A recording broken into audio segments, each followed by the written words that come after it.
राज्यातील मुख्यमंत्री पदाबाबत तीनही पक्षांचे नेते एकत्र बसून निर्णय घेतील असं भाजपचे प्रदेशाध्यक्ष चंद्रशेखर बावनकुळे यांनी स्पष्ट केलंय। महायुतीबाबत विरोधकांनी चिंता करू नये, आधी त्यांनी आपली मतं का कमी झाली याचा विचार करावा असा खोचक टोमणा देखील मारला। मात्र राज्यात बिहार पॅटर्न राबवण्याच्या शक्यतेवर बावनकुळेंनी स्पष्ट प्रतिक्रिया देणं टाळलं। पण केंद्रीय नेतृत्वाच्या निर्णयावर आम्हा भाजपवाल्यांना कधीच राग येत नाही असंही ते म्हणाले। त्यामुळे पक्षाचं सर्वोच्च नेतृत्व जो काही निर्णय घेईल तो योग्यच असेल असंही बावनकुळे म्हणाले। असं आहे की मी वारंवार सांगतो आहे की फक्त वेळ कशाला लागतो आहे।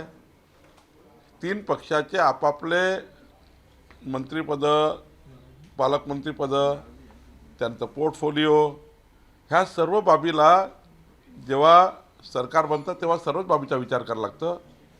हे मुख्यमंत्रीपदाची शपथ देऊन काही पूर्ण सरकार नाही बनणार ना, सरकारमध्ये बाकी आहे, बाकी गोष्टीचा निर्णय करावा लागतं। तीन पक्ष आहे, तीन पक्षाला काय काय मिळणार आहे त्यावरही शिक्कामोर्तब होईल आणि मला वाटतं मग सरकार बनेल। मला असं वाटतं की सर्व तीनही पक्षाचं आमच्यासोबत आलेले घटक पक्ष आहे, त्या घटक पक्षाचं सुद्धा आम्हाला मत घ्यावं लागेल।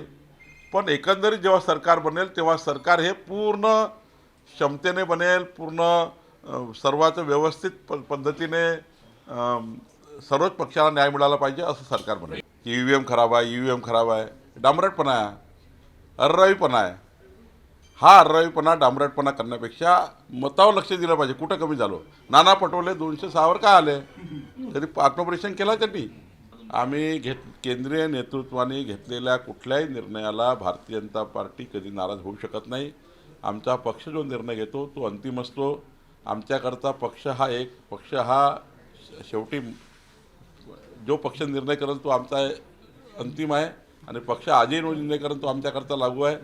पक्षाचे नेते जे निर्णय करतात ते योग्यच करतात, पक्षाचे निर्णय जे योग्य पद्धतीने होतात आणि आम्हाला जसा जसा निर्णय पक्ष करेल आम्ही पुढे जाऊ।